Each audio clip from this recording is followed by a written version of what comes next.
Hello everyone, welcome to Kalam. So കഴിഞ്ഞ 3 ആഴ്ചകളോളമായി ലോകം മുഴുവൻ ഡിസ്കഷൻ ചെയ്യുന്ന വളരെ ഇമ്പോർട്ടന്റ് ആയിട്ടുള്ള ഒരു ടോപ്പിക്കാണ് ഇസ്രായേൽ US ഇറാൻ വാർ എന്നുള്ളത്. റൈറ്റ്?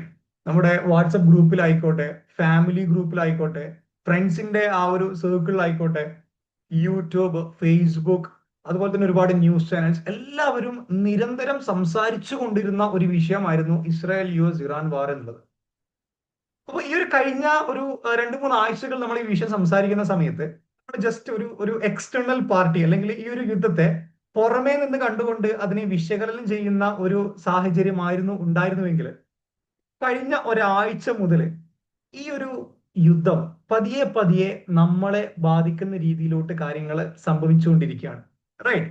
ഇപ്പം റീസെന്റ് ആയിട്ടുള്ള ന്യൂസുകളൊക്കെ നിങ്ങൾ എടുത്ത് പരിശോധിച്ച് നിങ്ങൾക്ക് മനസ്സിലാവും.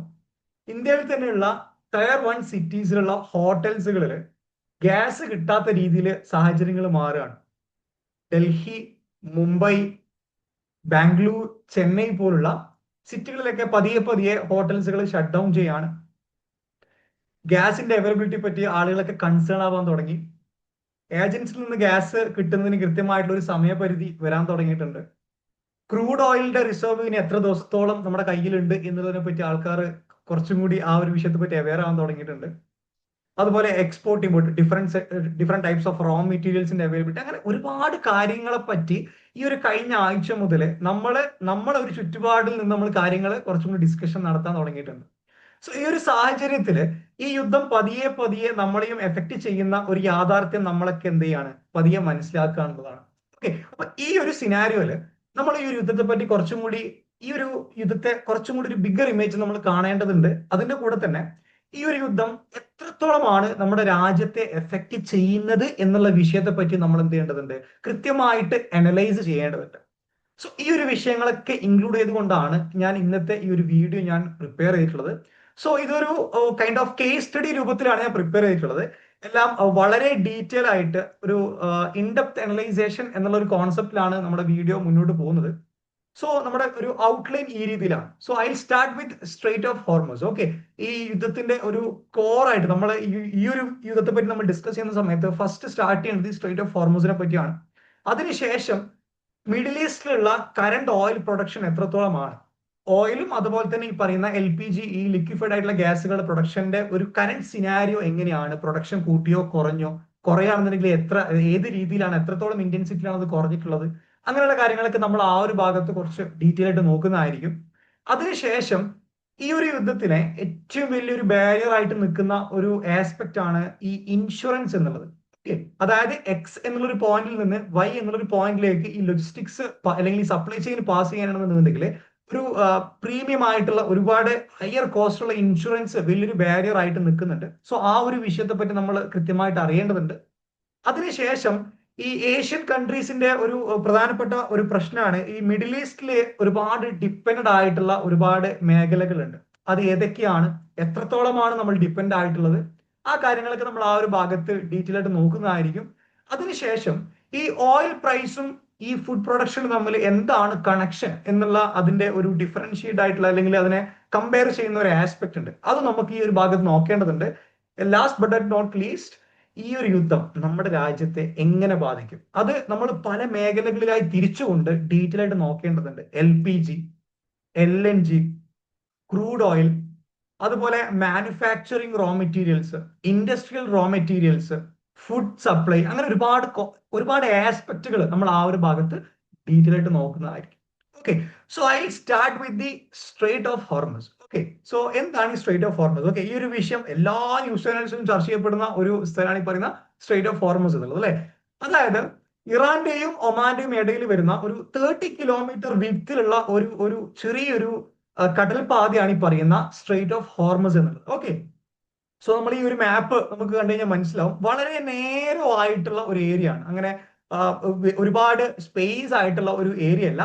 സോ ഈ ഇന്റർനാഷണൽ ലോ പ്രകാരം ഏതൊരു രാജ്യത്തിനും അവരുടെ ബൗണ്ടറിയിൽ നിന്ന് 20 കിലോമീറ്റർ എക്സ്ട്രാ വരുന്ന ആ ഒരു കോസ്റ്റൽ ഏരിയ അവരുടെ അഡ്മിനിസ്ട്രേഷനിൽ കൊണ്ടുവരാന്നുള്ളത് ഒരു ഇന്റർനാഷണൽ ലോയിലുള്ള ഒരു സ്പെസിഫിക് ആയിട്ടുള്ള ഒരു ക്ലോസ് ആണ്. പക്ഷേ ഈ സ്ട്രേറ്റ് ഓഫ് ഹോർമസിന്റെ ഭാഗത്ത് UN ഒരു സ്പെഷ്യൽ ആയിട്ടുള്ള ഒരു ലോ ഇവിടെ ഉണ്ട്. അതായത് ആ ഒരു സ്ട്രേറ്റ് ഓഫ് ഹോർമസ് എന്നുള്ള ആ ഒരു ഭാഗം അല്ലെങ്കിൽ ആ ഒരു സീവേ എന്ന് പറയുന്നത് ഒരു രാജ്യത്തിന് എന്തില്ല, പൂർണ്ണമായിട്ട് അധികാരം സ്ഥാപിക്കാൻ പറ്റാത്ത ഒരു ഏരിയ ആണ് ഈ പറയുന്ന സ്ട്രേറ്റ് ഓഫ് ഹോർമസ് എന്നുള്ളത്. അതുകൊണ്ട് തന്നെ ഇവിടെ ഇറാനെ ഒരു കംപ്ലീറ്റ് ഒരു ബ്ലോക്കേജ് നടത്തുക എന്ന് പറയുന്നത് ലീഗലി അല്ലെങ്കിൽ ലോ ആസ്പെക്റ്റിൽ നോക്കുകയാണെന്നുണ്ടെങ്കിൽ പോസിബിൾ അല്ല. പക്ഷെ ഇന്ന് ആ ഒരു മേഖലയാണ് ഇറാന്റെ ഒരു കോർ സ്ട്രാറ്റജി അല്ലെങ്കിൽ ആ ഒരു വലിയൊരു വെപ്പൺ ആയിട്ട് യൂസ് ചെയ്യുന്ന ഒരു മേഖലയാണ് ഈ പറയുന്ന സ്ട്രേറ്റ് ഓഫ് ഹോർമസ് എന്നുള്ളത്. ഓക്കെ, സോ ഈ സ്ട്രേറ്റ് ഓഫ് ഹോർമസിലൂടെ ഏകദേശം 20 മില്യൺ ബാരൽസ് ഈ യുദ്ധം നടക്കുന്നതിന് മുന്നേ 20 മില്യൺ ബാരൽസ് ആ ഒരു ചെറിയൊരു പാത്തിലൂടെ ഡെയിലി കടന്നു പോകുന്നുണ്ടായിരുന്നു. അത് തന്നെ അതിന്റെ ഒരു ഇന്റൻസിറ്റി കൃത്യമായിട്ട് എന്ത് ചെയ്യുന്നുണ്ട്, നമുക്ക് കാണിച്ചു തരുന്നുണ്ട്. ഓക്കെ, അപ്പൊ ഈ ഒരു കറന്റ് സിനാരിയോയില് ഓരോ ദിവസവും 20 മില്യൺ ബാരൽസ് അവിടെ എന്ത് ചെയ്യാണ്, അവിടെ സ്റ്റോപ്പ് ചെയ്യപ്പെടുകയാണ്. ഓക്കെ, അതിന്റെ കൂടെ തന്നെ ഈ സ്ട്രേറ്റ് ഓഫ് ഹോർമസ് എന്നുള്ളത് ഗ്ലോബലി 5th റാങ്കിൽ നിൽക്കുന്ന ഒരു സ്പേസ് ആണ്. അതായത് ഈ പറയുന്ന സീ ട്രാൻസ്പോർട്ടേഷനിൽ 5th റാങ്കിൽ നിൽക്കുന്ന ഒരു പ്ലേസ് ആയതുകൊണ്ട് തന്നെ ഒരുപാട് ഏഷ്യൻ കൺട്രീസിലോട്ട്, അതായത് China, India, Japan, south Korea പോലുള്ള പ്രധാനപ്പെട്ട ഏഷ്യൻ കൺട്രീസിലോട്ട് ഈ പ്രധാനപ്പെട്ട പ്രൊഡക്ട്സുകൾ പാസ് ചെയ്യുന്നത് ഈ സ്ട്രേറ്റ് ഓഫ് ഹോർമസിലൂടെയാണ്.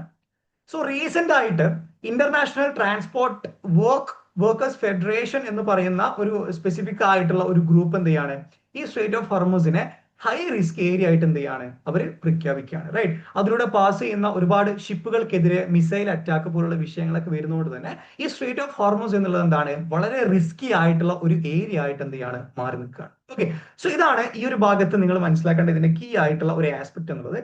റൈറ്റ്, സോ ഇനി നമുക്ക് എന്താണ് ഈ ഒരു കറന്റ് മിഡിൽ ഈസ്റ്റിലുള്ള ഓയിൽ പ്രൊഡക്ഷനുമായിട്ട് ബന്ധപ്പെട്ടുള്ള കുറച്ച് കാര്യങ്ങൾ നിങ്ങൾ നോക്കേണ്ടതുണ്ട്. സോ അത് ഇതിന്റെ രണ്ടാമത്തെ ഒരു ഏരിയ ആണ്. അപ്പൊ സ്ട്രേറ്റ് ഓഫ് ഹോർമസിന്റെ ഒരു വിഷയം നമ്മൾ മനസ്സിലാക്കി. ഇനി ഇവിടെ എന്താണ്, ഇവിടെ ഈ പറയപ്പെടുന്ന ഒരുപാട് റീജിയൻസ്, ഇപ്പം സൗദി അറേബ്യയിലെ റാസ് തനൂറ, ഖത്തറുള്ള റാസ് ലഫാൻ, ഓക്കെ, ഈ പറയപ്പെടുന്ന കുറച്ച് റിഫൈനറീസ് ഒക്കെ ഈ മിഷൻ ഈ ഒരു യുദ്ധത്തിന്റെ ഇടയിൽ ഒരുപാട് ഡ്രോൺസുകളുടെ അറ്റാക്കിൽ എന്ത് ചെയ്തിട്ടുണ്ട്, ഭാഗികമായിട്ടോ അല്ലെങ്കിൽ ഇതിന്റെ ഒരു മേജർ ഓഫ് പോർഷൻസ് ഇതിന്റെ പ്രൊഡക്ഷൻ അവിടെ സ്റ്റോപ്പ് ചെയ്യേണ്ട രീതിയിലുള്ള അപകടം ആ ഒരു ഭാഗത്ത് സംഭവിച്ചിട്ടുണ്ട്. സോ ഇറാനിലുള്ള കാർഗ ഐലൻഡ്, ഇറാഖിലുള്ള കുർദിസ്ഥാൻ, ഇസ്രായേലിലെ ലെവിയാത്താൻ, ഇങ്ങനെ കീ ആയിട്ടുള്ള ഒരുപാട് മേഖലകൾ മിഡിൽ ഈസ്റ്റിൽ ഓയിൽ പ്രൊഡക്ഷനുമായിട്ട് ബന്ധപ്പെട്ടിട്ട് നിലവിലുണ്ട് എന്നുള്ളതാണ്. ഓക്കെ, സോ ഇതിൽ തന്നെ നമ്മൾ നോക്കുന്ന സമയത്ത് ഇപ്പം സൗദി അറേബ്യയുടെ ഒരു കറന്റ് ഓയിൽ പ്രൊഡക്ഷൻ ഏത് രീതിയിലാണ് നോക്കിയാൽ നമുക്ക് മനസ്സിലാവും. ഇപ്പം കറന്റ്ലി 2 അല്ലെങ്കിൽ 2.5 million barrel per day production എന്ത് ചെയ്യാണ്, സൗദി അറേബ്യ കട്ട് ചെയ്തു എന്നുള്ളതാണ് പ്രധാനപ്പെട്ട ഒരു concern. Okay, per day 2.5 million barrels per day എന്നുള്ളതാണ്. ഓക്കെ, യു എയിലേക്ക് വരികയാണെന്നുണ്ടെങ്കിൽ അവിടെ റുവൈസ് റിഫൈനറി, വളരെ ഇമ്പോർട്ടന്റ് ആയിട്ടുള്ള യു എയിലുള്ള റിഫൈനറി ആയിരുന്നു ഈ പറയുന്ന റുവൈസ് റിഫൈനറി. അത് കംപ്ലീറ്റ്ലി ഷട്ട് ഡൗൺ ചെയ്യുന്ന രീതിയിലോട്ട് കാര്യങ്ങൾ എന്ത് ചെയ്തിട്ടുണ്ട്, പൂർണ്ണമായിട്ട് മാറിയിട്ടുണ്ട്. അതിന്റെ അടിസ്ഥാനത്തിൽ എന്താണ് 5 to 8 lakh barrel per day എന്ത് ചെയ്തു, യു എ കംപ്ലീറ്റ്ലി പ്രൊഡക്ഷൻ എന്ത് ചെയ്തു, അവിടെ കുറച്ചു എന്നുള്ളതാണ്. ഓക്കെ, അങ്ങനെ അതൊരു വലിയ ഒരു പ്രശ്നം ഈ രണ്ട് രാജ്യങ്ങൾ വഴി തന്നെ ഈ പ്രൊഡക്ഷന്റെ ഒരു ആസ്പെക്ട് നോക്കുന്ന സമയത്ത് നല്ല രീതിയിൽ അവരെന്ത് ചെയ്യാണ്, പ്രൊഡക്ഷന്റെ ഒരു ഇന്റൻസിറ്റി കുറക്കുകയാണെന്നുള്ള ഒരു വലിയൊരു പിക്ചർ നമുക്ക് ഇവിടുന്ന് കിട്ടുകയാണ്. റൈറ്റ്, ഇനി കുവൈത്തിലോട്ട് വരികയാണെന്നുണ്ടെങ്കിൽ അവിടെ എന്താണ് 5 lakh ബാരൽ പെർ ഡേ എന്ത് ചെയ്യാണ്, അവര് പൂർണ്ണമായിട്ട് കുറക്കുകയാണ്. ഈ അൽസോർ പോലുള്ള റിഫൈനറികളിലേക്ക് അവിടെ എന്താണ് ഈ രീതിയിൽ ഇറാന്റെ ഒരു വളരെ സ്ട്രാറ്റജിക്കൽ ആയിട്ടുള്ള ഒരു അറ്റാക്ക് കാരണം എന്താണ് ഈ 5 lakh barrel per day production അവർ വീണ്ടും കട്ട് ചെയ്യാണ്. ഇനി ഖത്തറിലോട്ട് വരുന്ന സമയത്താണ് നമ്മൾ എന്ത് ചെയ്യേണ്ടത്, കൃത്യമായിട്ട് ഇവിടെ കൺസേൺ ആവേണ്ട ഒരു പ്ലേസ് ഖത്തറാണ്. ബിക്കോസ് ഇവിടെ നിന്നാണ് ഗ്ലോബലി 20%, ലോകത്തുള്ള 20% ഓഫ് LNG സപ്ലൈ ചെയ്യുന്നത്, ഈ ഗ്യാസ് ലിക്വിഫൈഡ് ആയിട്ടുള്ള ഗ്യാസ് സപ്ലൈ ചെയ്യുന്നത് ഖത്തറാണ്. സോ ഈ ഖത്തർ എന്ത് ചെയ്യാണ്, അതിന്റെ കംപ്ലീറ്റ് പ്രൊഡക്ഷൻ ഇപ്പം സീസ് ചെയ്തിട്ടാണുള്ളത്.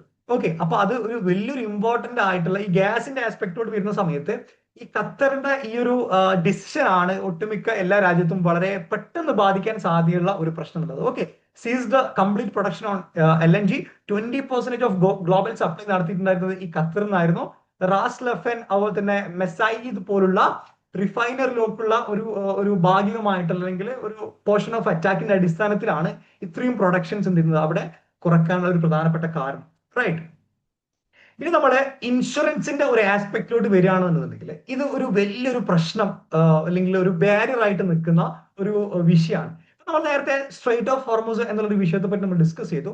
ഈ സ്ട്രേറ്റ് ഓഫ് ഹോർമൂസിലൂടെ പാസ് ചെയ്യുന്ന കപ്പലുകൾക്ക് എന്താണ് കൃത്യമായിട്ടുള്ള ഈ ഇൻഷുറൻസിൽ ഉണ്ടായിട്ടുള്ള കോസ്റ്റ് ഇൻക്രിമെന്റ് ആണ് ഒട്ടുമിക്ക ഷിപ്പുകളും ഇന്ന് ആ ഒരു ഭാഗത്തൂടെ വരാൻ വേണ്ടിയിട്ട് എന്ത് ചെയ്യുന്നത്, കുറച്ചും കൂടി അവിടെ ഒരു ബാരിയർ ആയിട്ട് നിൽക്കുന്ന ഒരു പ്രശ്നം എന്നുള്ളത്. ഓക്കെ, സോ നമ്മളിവിടെ റേറ്റ് ഹൈക്സ് നോക്കുകയാണെന്നുണ്ടെങ്കിൽ ഓൾമോസ്റ്റ് 0.25% ഉണ്ടായിട്ടുള്ള ഇൻഷുറൻസ് കോസ്റ്റിൽ നിന്ന് ഇന്ന് കറന്റ്ലി 1 to 3% ഇൻഷുറൻസ് ഹൈക്ക് ആ ഒരു സ്ട്രെയിറ്റ് ഓഫ് ഹോർമൂസിലൂടെ കടന്നു പോകുന്ന ഷിപ്പിന്റെ മുകളിലോട്ട് എന്താണ് ഈ പറയപ്പെടുന്ന ഇൻഷുറൻസ് കമ്പനീസ് എന്ത് ചെയ്യാണ്, അവിടെ ഇംപ്ലിമെന്റ് ചെയ്യാണ്. റൈറ്റ്.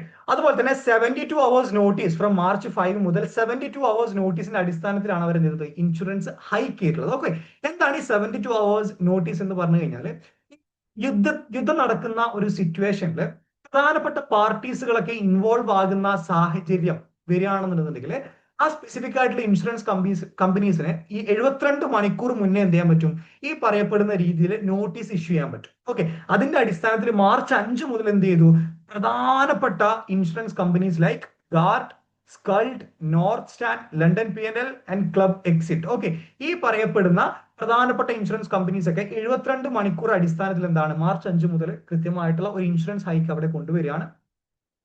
അപ്പം $100 മില്യൺ ടാങ്കർ ആ ഒരു സ്ട്രെയിറ്റ് ഓഫ് ഹോർമൂസ് വഴി പാസ് ചെയ്യുന്ന, അല്ലെങ്കിൽ മിഡിൽ ഈസ്റ്റിന്റെ ആ ഒരു ഏരിയ വഴി പാസ് ചെയ്യുന്ന ഒരു ഷിപ്പിനെ സംബന്ധിച്ചിടത്തോളം $250,000 നിന്ന് അത് $1 മില്യൺ ആ ഇൻഷുറൻസ് പ്രീമിയം എന്ത് ചെയ്യാണ് കൂട്ടിയിട്ട് ആ ഒരു രീതിയിലേക്ക് മാറുകയാണ്. ഓക്കെ, സോ അതും എന്താണ് വലിയൊരു ബാരിയർ ആയിട്ട് നിൽക്കുന്ന പ്രധാനപ്പെട്ട ഒരു ഇഷ്യൂ ആണ്. ഓക്കെ, അതുപോലെ തന്നെ ഈ അമേരിക്ക ഇസ്രായേൽ കണക്ഷൻസ് ഉള്ള വെസൽസ് ഒക്കെ വളരെ ടാർഗറ്റ് ചെയ്തുകൊണ്ട് തന്നെ എന്ത് ചെയ്യാണ് ഇറാൻ അവിടെ സ്ട്രാറ്റജിക്കലി അറ്റാക്ക് ചെയ്യുന്ന ഒരു സാഹചര്യം കൂടി ആ ഒരു ഭാഗത്ത് ഉണ്ടാകുകയാണ്. ഓക്കെ, സോ ഇതാണ് ഈ ഇൻഷുറൻസിന്റെ ആസ്പെക്റ്റിൽ നമ്മൾ മനസ്സിലാക്കേണ്ട ഒരു ഇമ്പോർട്ടന്റ് ആയിട്ടുള്ള ഒരു വിഷയം. ഈ ഒരു പ്രശ്നം കാരണമാണ് ഒട്ടുമിക്ക എല്ലാ ഷിപ്പുകളും ഈ ഒരു ഭാഗത്തൂടെ ഈ ട്രാൻസ്പോർട്ട് ചെയ്യാനും വേണ്ടിയിട്ട് കുറച്ചും കൂടി മടി കാണിക്കുന്നുള്ളതാണ്. ഓക്കെ, നെക്സ്റ്റ് എന്താണ്, ഇപ്പം കറന്റ്ലി അവിടെ 150 to 200 വെസൽസ് ഇപ്പം കറന്റ്ലി എന്ത് ചെയ്യാണ് ആ ഒരു സ്ട്രെയിറ്റ് ഓഫ് ഹോർമൂസിൽ അവിടെ ആങ്കേർഡ് ചെയ്തിരിക്കുകയാണ്. അതായത് അവര് അങ്ങോട്ട് പോകുന്നില്ല ഇങ്ങോട്ടും വരാത്ത രീതിയിൽ എന്ത് ചെയ്യാണ് ഈ 150 to 200 വെസൽസ് അവിടെ സ്റ്റക്ക് ആയിട്ട് നിൽക്കുകയാണ്. ഇനി ഇൻ കേസ് അവർക്ക് ഒരു ഒട്ടുമിക്ക അതിൽ തന്നെ വരുന്ന മെജോറിറ്റി ഓഫ് ഷിപ്സുകളും ഇപ്പൊ എന്താണ് റീറൂട്ട് ചെയ്യാണ് അല്ലെ, അതായത് കേപ്പ് ഓഫ് ഗുഡ് ഹോപ്പ് എന്ന് പറയുന്ന ഒരു വേറെ തന്നെ ഒരു വഴിയിലൂടെ എന്ത് ചെയ്യാണ് ഈ ഒരു ഷിപ്പുകളൊക്കെ റീറൂട്ട് ചെയ്യാണ്. അതിന് തന്നെ എന്താണ് എക്സ്ട്രാ 14 days നമുക്ക് ആവശ്യമുണ്ടെന്നുള്ളതാണ്. ഓക്കെ, അപ്പൊ എക്സ്ട്രാ 14 days എന്ന് പറയുമ്പോൾ അത്രയും കോസ്റ്റ് ആ യാത്രയിൽ എന്താണ് എക്സ്ട്രാ കോസ്റ്റ് ആ ഷിപ്പുകൾക്ക് വരികയാണ്. ആ ഷിപ്പുകൾക്ക് എക്സ്ട്രാ കോസ്റ്റ് വരുന്ന സമയത്ത് അതിലുള്ള പ്രൊഡക്റ്റ് കൺസ്യൂമറിലേക്ക് എത്തുന്ന സമയത്ത് അതിന്റെ പ്രൈസ് എന്ത് ചെയ്യും, സ്വാഭാവികമായിട്ടും കൂടും എന്നുള്ളത് ഒരു വലിയൊരു റിയാലിറ്റിയാണ്. ഫൈൻ. സോ ഈ ഒരു വിഷയം നടക്കുന്നതിനിടത്ത് തന്നെ US എന്ത് ചെയ്തിട്ടുണ്ട്, ഇപ്പം റീസെന്റ് ആയിട്ട് 20 million reinsurance programme development finance കോർപ്പറേഷന്റെ കീഴിൽ ഓൾമോസ്റ്റ് ഒരു 20 ബില്യൺ റീ ഇൻഷുറൻസ് പ്രോഗ്രാം അത് എക്സിക്യൂട്ട് ചെയ്തിട്ടുണ്ട്. പക്ഷെ അത് എത്രത്തോളം അത് വർക്കിംഗ് ആയിട്ടുണ്ട് എന്നുള്ളത് നമ്മൾ ഒന്നും കൂടി ഡീറ്റെയിൽ ആയിട്ട് നോക്കേണ്ട ഒരു വിഷയമാണ്. ബിക്കോസ് ഓൾമോസ്റ്റ് എല്ലാ രാജ്യവും എന്ത് ചെയ്യാണ് ഈ ഇറാന്റെ ഒരു വാട്ട് ദേ വിൽ ഡു എന്നുള്ള ഒരു വലിയൊരു ക്വസ്റ്റ്യൻ മാർക്കിന്റെ അടിസ്ഥാനത്തിൽ എല്ലാവർക്കും അതിലൂടെ പാസ് ചെയ്യാനുള്ള ഒരു ധൈര്യം കുറച്ചും കൂടി കുറഞ്ഞു വരുന്ന ഒരു സാഹചര്യത്തിലൂടെ കാര്യങ്ങൾ മാറുകയാണുള്ളതാണ്. സോ ഇതാണ് ഇൻഷുറൻസിന്റെ ഭാഗത്ത് നിങ്ങൾ കൃത്യമായിട്ട് മനസ്സിലാക്കേണ്ട ഒരു കീ ആസ്പെക്ട് എന്നുള്ളത്. ഓക്കെ, ഇനി നമ്മള് ഈ ഏഷ്യൻ കൺട്രീസ് ഈ മിഡിൽ ഈസ്റ്റിൽ എത്രത്തോളം നമ്മൾ ഡിപ്പെൻഡ് ആണ് എന്നുള്ള ഒരു വിഷയത്തെ പറ്റി നമ്മൾ നോക്കേണ്ടതുണ്ട്. സോ ഇതിൽ ഈ ഒരു ഡാറ്റയിൽ നമുക്ക് കൃത്യമായിട്ട് മനസ്സിലാകുന്നുണ്ട് ജപ്പാന്റെ ഓൾമോസ്റ്റ് ഈ പറയുന്ന ഓയിലിന്റെ ഒരു ഡിപ്പെൻഡൻസി എന്ന് പറയുന്നത് 95% ആണ് മിഡിൽ ഈസ്റ്റിൽ. ഇന്ന് ഒരു ന്യൂസ് വന്നിട്ടുണ്ടായിരുന്നു, ജപ്പാൻ അത് കൃത്യമായിട്ടുള്ള റിസർവുകൾ സ്ട്രാറ്റജിക്കലായിട്ട് എന്ത് ചെയ്യാണ് അവര് ഈ റിസർവിലുള്ള കുറച്ച് ക്രൂഡ് ഓയിൽസുകൾ പതിയെ എന്ത് ചെയ്യാണ് മാർക്കറ്റിലോട്ട് പാസ് ചെയ്യാണ്, പൂർണ്ണമായിട്ടും അത് പാസ് ചെയ്യാതെ. റൈറ്റ്. പിന്നെ സൗത്ത് കൊറിയയിലോട്ട് വരാണെങ്കിൽ 70% ഓഫ് ഓയിൽ മിഡിൽ ഈസ്റ്റ് വഴിയാണ്. സിംഗപ്പൂർ ആണെങ്കിൽ 70% ആണ്. ഇന്ത്യയിലോട്ട് വരുന്ന സമയത്ത് എന്താണ് 55% എന്താണ് മിഡിൽ ഈസ്റ്റ് ഓയിൽ ഡിപ്പെൻഡ് ആയിട്ടുള്ള രാജ്യമാണ്. ചൈനയിലോട്ട് വരുമ്പോൾ 50% ആണ്.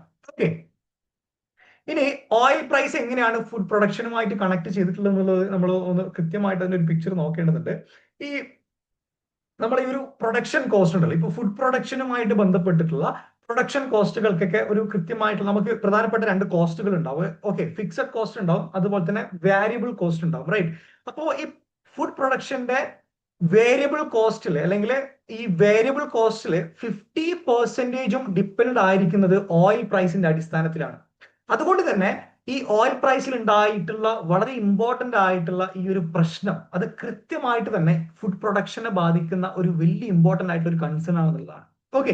അതുപോലെ തന്നെ ട്രാൻസ്പോർട്ടേഷൻ ലോജിസ്റ്റിക്സ്. ഓക്കെ, ഒരുപാട് രാജ്യങ്ങളിലോട്ട് ട്രാൻസ്പോർട്ടേഷനും ലോജിസ്റ്റിക്സും ഈ സ്ട്രെയിറ്റ് ഓഫ് ഹോർമൂസ് വഴി പാസ് ചെയ്യുന്നതുകൊണ്ട് തന്നെ അത് ക്ലോസ് ചെയ്യുന്നതോടുകൂടി ഫുഡ് പ്രൊഡക്ഷനുമായിട്ട് ബന്ധപ്പെട്ടുള്ള റോ മെറ്റീരിയൽസ് ആയിക്കോട്ടെ അല്ലെങ്കിൽ ഫിനിഷ്ഡ് പ്രൊഡക്ട്സ് ആയിക്കോട്ടെ, ഇത് രണ്ടും ആ ഒരു എക്സ് എന്ന് പറയുന്ന രാജ്യത്തിൽ നിന്ന് വൈ എന്നുള്ള രാജ്യത്തിലോട്ട് എത്താനും വേണ്ടിയിട്ട് പറ്റാത്ത സാഹചര്യം വരികയാണ്. സോ അത് വലിയൊരു ഫുഡ് ക്രൈസിസിലേക്ക് വരെ പോകാൻ സാധ്യതയുള്ള ഒരു വലിയൊരു പ്രശ്നമാണെന്നുള്ളതാണ്.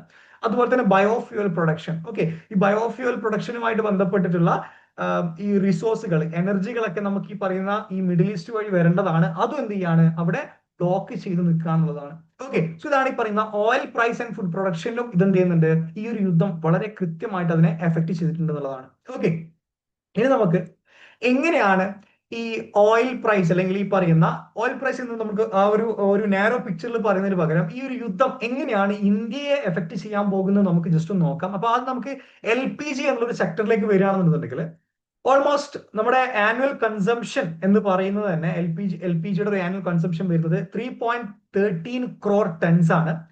ഈ 3.13 ക്രോർ ടൺസ് എന്ന് പറയുന്നത് അതിന്റെ 87% എന്താണ്, ഹൗസ് ഹോൾഡിലോട്ടുള്ള സപ്ലൈ ആണെന്നുള്ളതാണ്.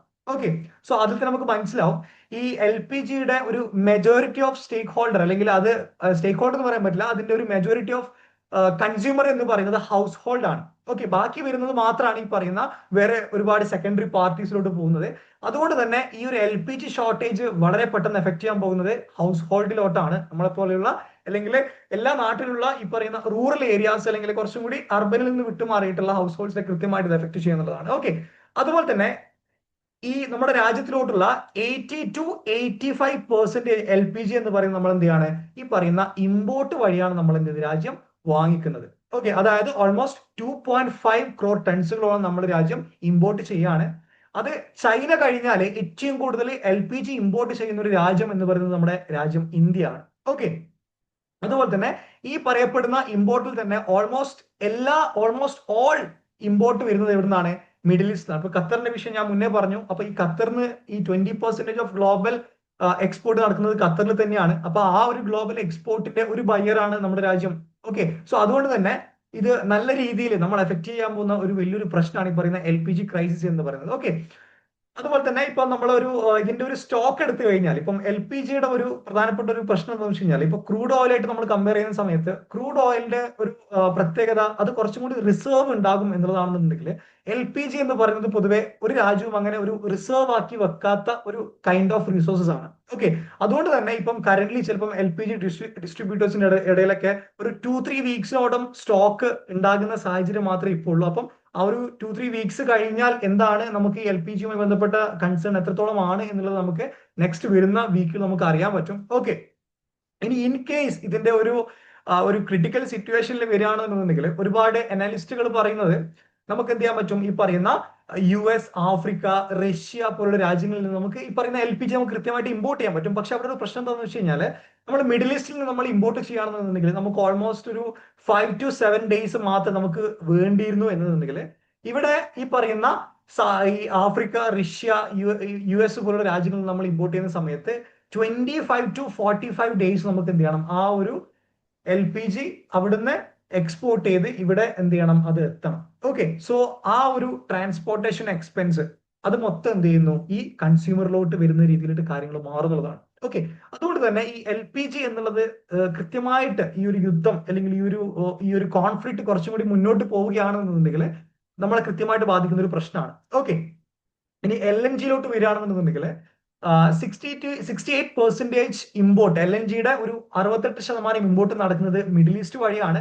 അത് ഓൾമോസ്റ്റ് ഒരു 9.2 ബില്യൺ വേർത്തിലുള്ള LNG നമ്മൾ എന്ത് ചെയ്യുന്നുണ്ട്, ഈ പറയുന്ന മിഡിൽ ഈസ്റ്റ് വഴി നമ്മൾ ഇമ്പോർട്ട് ചെയ്യുന്നുണ്ട്.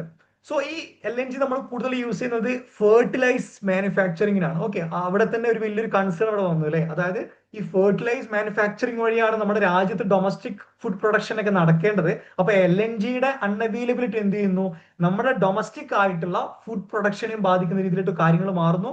അതുപോലെ തന്നെ CNG ബേസ്ഡ് ആയിട്ട് പിന്നെ കാര്യങ്ങള് പിന്നെ ചലിക്കുന്ന ഒരുപാട് മെഷീൻസുകൾ ഉണ്ട്. ഓക്കെ, നമ്മുടെ ഈ വാഹനങ്ങൾ. ഓക്കെ, അതിന്റെയൊക്കെ എന്താണ് ട്രാൻസ്പോർട്ടേഷനെ ബാധിക്കുന്ന ഒരു വലിയൊരു കൺസേൺ ആണ് ഈ പറയുന്ന LNGയുടെ അൺഅവൈലബിലിറ്റി. അതുപോലെ തന്നെ piped gas for household. Okay, ഈ 3 ആസ്പെക്ട്സുകൾ, ഈ 3 മേഖലകൾ എന്ത് ചെയ്യുന്നതായിരിക്കും ഈ LNG കാരണം എഫക്ട് ചെയ്യാൻ പോകുന്ന പ്രധാനപ്പെട്ട 3 ഏരിയകളാണ്. Okay, so Qatar disruption is the main reason. അപ്പൊ LNGയുടെയും LPGയുടെ ഒക്കെ അൺഅവൈലബിലിറ്റിയുടെ പ്രധാനപ്പെട്ട ഒരു കാര്യം എന്താണെന്ന് വെച്ച് കഴിഞ്ഞാൽ ഈ ഖത്തറിൽ ഉണ്ടായിട്ടുള്ള ഡിസ്റപ്ഷൻ ആണ്, അല്ലെങ്കിൽ ഖത്തറിന്റെ ആ ഒരു പിന്നെ റിഫൈനറിലോട്ട് ഉണ്ടായിട്ടുള്ള അറ്റാക്കിന്റെ അടിസ്ഥാനത്തിലാണ് ഈ പറയുന്ന ഡിസ്ട്രപ്ഷൻസ് ഒക്കെ കൃത്യമായിട്ട് നമ്മുടെ രാജ്യത്ത് സംഭവിക്കുന്നതാണ്.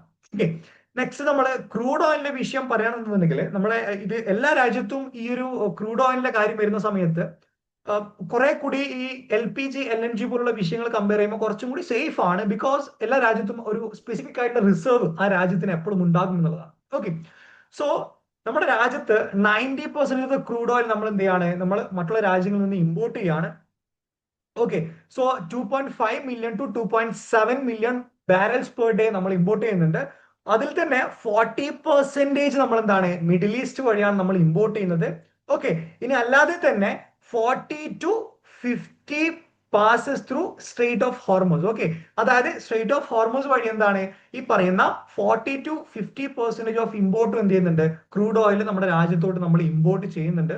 സോ ഇനി ഇൻ കേസ് ക്രൂഡ് ഓയിൽ ഉണ്ടാകുന്ന ഈ ഒരു പ്രൈസ് ഫ്ലക്ച്വേഷൻ ഒരു പോയിന്റിൽ നിന്ന് കുറച്ചും കൂടി ഇൻക്രീസ് ചെയ്യുകയാണെന്നുണ്ടെങ്കിൽ അത് ഈ പറയുന്ന നമ്മുടെ ഇമ്പോർട്ട് ചെയ്യുന്ന സമയത്ത് നമ്മുടെ ബില്ല് അത് കൃത്യമായിട്ട് എഫക്ട് ചെയ്യുന്നതാണ്. ഓക്കെ, ഫോർ എക്സാമ്പിൾ ഇപ്പൊ നമ്മൾ ഒരു 10 രൂപക്ക് നമ്മളൊരു സാധനം വാങ്ങിക്കാൻ വേണ്ടി ഒരു കടയിൽ പോവാണ്. അപ്പൊ അതിന്റെ ഒരു 1% ഇൻക്രിമെന്റ്, ഫോർ എക്സാമ്പിൾ നമുക്കിപ്പോ ഒരു 1% ഇൻക്രിമെന്റ് ആണ് ഉണ്ടെന്നുണ്ടെങ്കിൽ നമ്മൾ 10+1 എന്നുള്ള, അപ്പൊ ടോട്ടൽ 11 റുപ്പീസ് നമ്മൾ കൊടുക്കേണ്ടത്, റൈറ്റ്? അപ്പൊ ഇത് ഒരു 10 എന്നുള്ള ഒരു എമൗണ്ടിന് 10 രൂപയുടെ ഒരു ആസ്പെക്ട് ആണ്. പക്ഷെ ഇവിടെ നിങ്ങൾ ഈ 10 റുപ്പീസിന് പകരം 10 ബില്യൺ എടുക്കുകയാണെന്നുണ്ടെങ്കിൽ ഈ 10 ബില്യന്റെ 1% എന്ന് പറയുമ്പോൾ അത് ചെറിയൊരു എമൗണ്ട് ആയിരിക്കണം എന്നില്ല, റൈറ്റ്? അത് ഒരു വലിയൊരു എമൗണ്ട് അഡീഷണൽ ആയിട്ട് നമ്മുടെ രാജ്യം എന്ത് ചെയ്യേണ്ടി വരും, അവിടെ ബില്ലിൽ കൃത്യമായിട്ട് പേ ചെയ്യേണ്ടി വരും, റൈറ്റ്? സോ അതാണ് നെക്സ്റ്റ് വരുന്ന ഒരു പ്രധാനപ്പെട്ട ഒരു ഇഷ്യൂ. അതായത് ചെറിയൊരു ബില്ല് ഇൻക്രീസ്, ക്രൂഡ് ഓയിൽ ഉണ്ടാകുന്ന പ്രൈസ് വേരിയേഷൻ എന്ന് പറയുമ്പോൾ നമ്മുടെ രാജ്യത്തിന് അത് നല്ല രീതിയിൽ എന്ത് ചെയ്യുന്നുണ്ട്, ആ ആനുവൽ ഇമ്പോർട്ട് ബില്ലിൽ അത് കൃത്യമായിട്ട് അത് എഫക്ട് ചെയ്യുന്നതാണ്.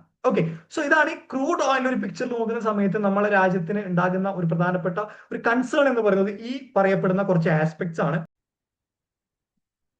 നെക്സ്റ്റ് നമ്മൾ കൺസേൺ ആവേണ്ട വേറൊരു മേഖലയാണ് ഈ പറയുന്ന ഫെർട്ടിലൈസേഴ്സ് അഥവാ വളം എന്നുള്ളൊരു മേഖല. ഓക്കെ, സോ നമ്മുടെ രാജ്യത്ത് നമ്മളെ ഫാമേഴ്സ് ഏറ്റവും കൂടുതൽ ഡിപ്പെൻഡ് ചെയ്യപ്പെടുന്ന പ്രധാനപ്പെട്ട 3 ഫെർട്ടിലൈസേഴ്സ് ഉണ്ട്.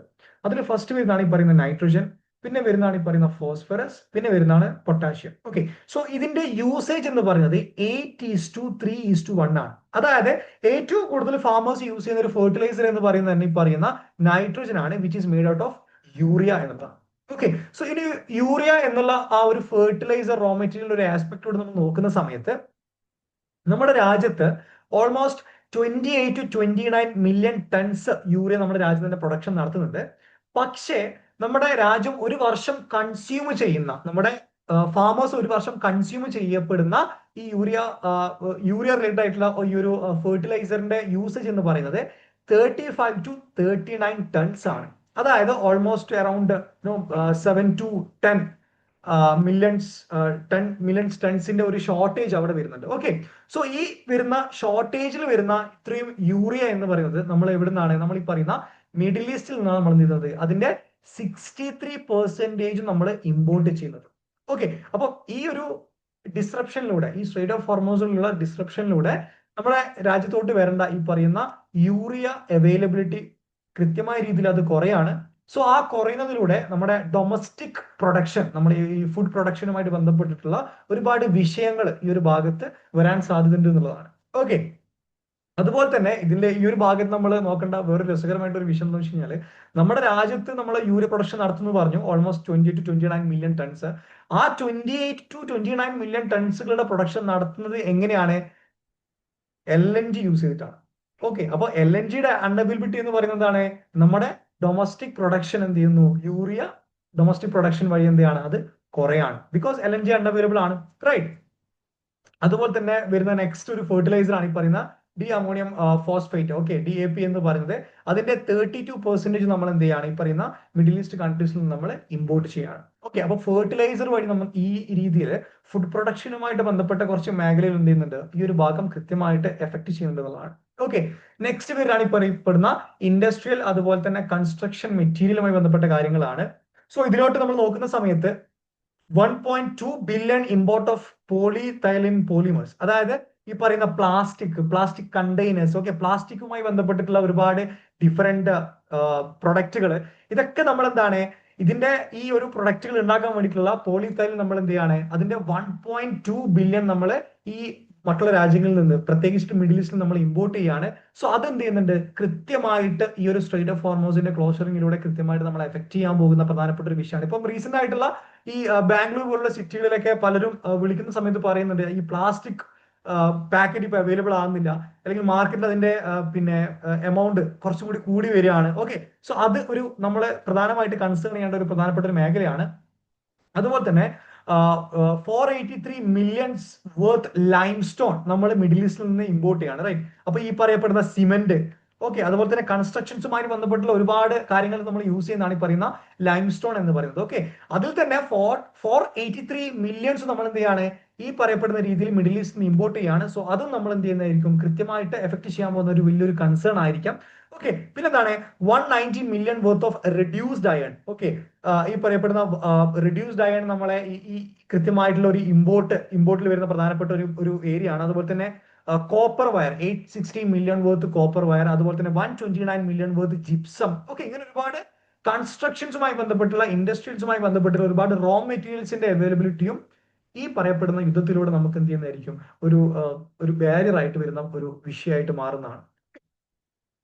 സോ ഈ ഒരു മേഖലകളിലേക്കാണ് നമ്മുടെ രാജ്യത്ത് ഈ ഒരു യുദ്ധം കാരണം നമുക്ക് ഉണ്ടാകാൻ പോകുന്ന ഒരു പോസിബിൾ ഡിസ്റപ്ഷൻ എന്ന് പറയുന്നത്. ഓക്കെ, ഇതില് കുറച്ചും കൂടി നമുക്ക് ചിലപ്പം ഇത് ഒരു ഒരു പരിധിവരെ നമുക്ക് ഇതിനെ പല മേഖലകളുടെ ഒരു ഇൻവോൾവ്മെന്റ് വഴി, അല്ലെങ്കിൽ മറ്റുള്ള രാജ്യങ്ങളുടെ ഡിപ്പെൻഡൻസി വഴി നമുക്ക് എന്ത് ചെയ്യാൻ പറ്റും, കുറക്കാൻ പറ്റും. പക്ഷെ ഒരു ലോങ് ടേമിലോട്ട് നോക്കുന്ന സമയത്ത് ഒരുപാട് മേഖലയിലോട്ട് ഇത് എഫക്ട് ചെയ്യുന്ന രീതിയിൽ കാര്യങ്ങളൊക്കെ മാറുന്ന ഒരു സാഹചര്യമാണ് ഇനി വരുന്ന വീക്കുകളിൽ നമ്മൾ എന്ത് ചെയ്യേണ്ടത്, എക്സ്പെക്ട് ചെയ്യേണ്ടത് എന്നുള്ളതാണ്. ഓക്കെ, സോ ഇതിന് പുറമെ വേറെയും ഒരുപാട് കാര്യങ്ങൾ, ഇപ്പം ഈ ഡയമണ്ടിന്റെ ഈ എക്സ്പോർട്ടുമായി ബന്ധപ്പെട്ട വിഷയങ്ങൾ, അതുപോലെ തന്നെ മാംഗോ, പ്രധാനപ്പെട്ട റീസെന്റ് ആയിട്ടുള്ള ഒരു റിപ്പോർട്ട് ഉണ്ടായിരുന്നു, മഹാരാഷ്ട്രയിൽ തന്നെ എത്രയോ ടൺസ് ഓഫ് മാംഗോസ് എന്ത് ചെയ്യാണ്, ഈ ഗൾഫിലോട്ട് എക്സ്പോർട്ട് ചെയ്യേണ്ട മാംഗോസ് ഇപ്പോഴും അവിടെ സ്റ്റക്ക് ആയിട്ട് നിൽക്കുകയാണ്. ഇതൊക്കെ പെരിഷബിൾ ആയിട്ട് പ്രൊഡക്റ്റ് ആണ്. അതായത് കൃത്യസമയത്ത് ആ പ്രൊഡക്റ്റ് അവിടെ എത്തിയിട്ടില്ല എന്നുണ്ടെങ്കിൽ പിന്നെ നമുക്ക് എന്ത് ചെയ്യാൻ പറ്റില്ല, ആ ഒരു പ്രൊഡക്റ്റ് അവിടെ എത്തുമ്പോഴത്തേക്ക് അത് യൂസബിൾ ആയിട്ടുള്ള രീതിയിലായിരിക്കണം എന്നില്ല. സോ അതൊക്കെ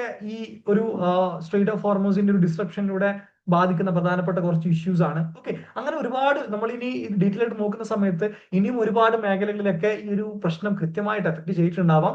സോ നമുക്കത് എന്താ ഒരു പ്രെഡിക്റ്റബിൾ അല്ലാത്ത ഒരു സാഹചര്യം ആയതുകൊണ്ട് തന്നെ നമുക്കിനി ഒരു വരുന്ന ആഴ്ചകളിൽ ഇനി ഇതിനേക്കാൾ കൂടുതലുള്ള ഒരു പ്രശ്നങ്ങളൊന്നും വരാതിരിക്കട്ടെ എന്നുള്ള ഒരു കാര്യം മാത്രമേ നമുക്ക് ഈ ഒരു ഭാഗത്ത് ചിന്തിക്കാൻ പറ്റുന്നതാണ്. ഓക്കെ, സോ ഇതൊക്കെയാണ് നമ്മളെ വീഡിയോയിൽ നിന്ന് ഡിസ്കസ് ചെയ്യാനുള്ള പ്രധാനപ്പെട്ട ടോപ്പിക്സുകൾ. സോ ഇവിടെ ഞാൻ അവസാനം ഈ ഒരു കോൺസെപ്റ്റ് കൂടി ഞാൻ ജസ്റ്റ് ഒന്ന് പറഞ്ഞ് എന്റെ വീഡിയോ ഞാൻ വൈൻഡപ്പ് ചെയ്യാം. സോ ഈ യുദ്ധം എന്ന് പറയുന്നത് ക്യാപിറ്റലിന്റെ അടിസ്ഥാനത്തിൽ ഡിബേറ്റ് ചെയ്യപ്പെടുന്ന ഒരു കോൺസെപ്റ്റ് ആണ്. അതുപോലെ തന്നെ വാർ റൂമിൽ ഇരുന്നുകൊണ്ട് പ്ലാൻ ചെയ്യുന്ന ഒരു വലിയൊരു സ്ട്രാറ്റജിക്കൽ മൂവ്മെന്റ് ആണ്. അതുപോലെ തന്നെ ഫ്ലാഗ്സിന്റെ അടിസ്ഥാനത്തിൽ പല ആളുകൾക്കും അവരുടെ ഒരു ജസ്റ്റിഫിക്കേഷൻസ് ഉണ്ടാവും. ഇന്ന രാജ്യമാണ് ജയിക്കേണ്ടത്, ഇന്ന രാജ്യമാണ് തോക്കേണ്ടത്. അതിന് അവരുടെ മതം, അവരുടെ രാഷ്ട്രീയം, അവരുടെ ഒബ്സർവേഷൻ രീതി, അങ്ങനെ പല കാര്യങ്ങൾ അതിനെ എഫക്ട് ചെയ്തിരിക്കാം.